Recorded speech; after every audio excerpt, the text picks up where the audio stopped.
अस्सलाम वालेकुम वरहमतुल्लाहि वबरकातुहू। शौहर, मेरे सीने में दर्द हो रहा है, जल्दी से एम्बुलेंस को फ़ोन करो। बीवी: हाँ करती हूँ, अपने मोबाइल का पासवर्ड तो बताओ ज़रा। शौहर: रहने दो, अब थोड़ा ठीक लग रहा है। मियाँ बीवी बिस्तर पर लेटे सोने की तैयारी कर रहे थे। अचानक बीवी बोली: क्या तुम मेरे मरने के बाद दूसरी शादी कर लोगे? शौहर: मोबाइल पे नज़र या गाड़ी?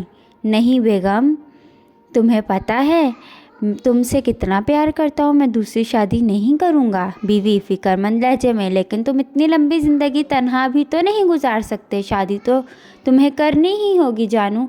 शौहर हैरत से बेगम को देखते हुए: ओहो बेगम, तुम भी ना, देखा जाएगा, अगर ज़रूरी हुआ तो कर लूँगा, डोंट वरी प्लीज़। बीवी दुख भरी आवाज़ में: क्या तुम वाकई दूसरी शादी कर लोगे?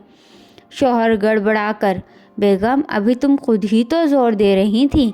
बीवी ज़रा नरम लहजे में सर झुकाकर बोली: अच्छा, क्या तुम उसे इसी घर में लाओगे? शौहर फिर से मोबाइल में मसरूफ़ बोला: हाँ, मेरा ख्याल है हमारा घर काफ़ी बड़ा है और उसे यहीं रहना होगा।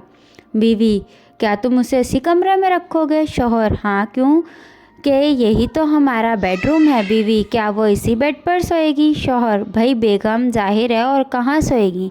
बीवी: क्या वो मेरी ज्वेलरी और मेरे कपड़े इस्तेमाल करेगी? शौहर: नहीं, उसे ये ज्वेलरी पसंद नहीं है और तुम्हारे कपड़े उसे पूरे नहीं आते, खुले होते हैं।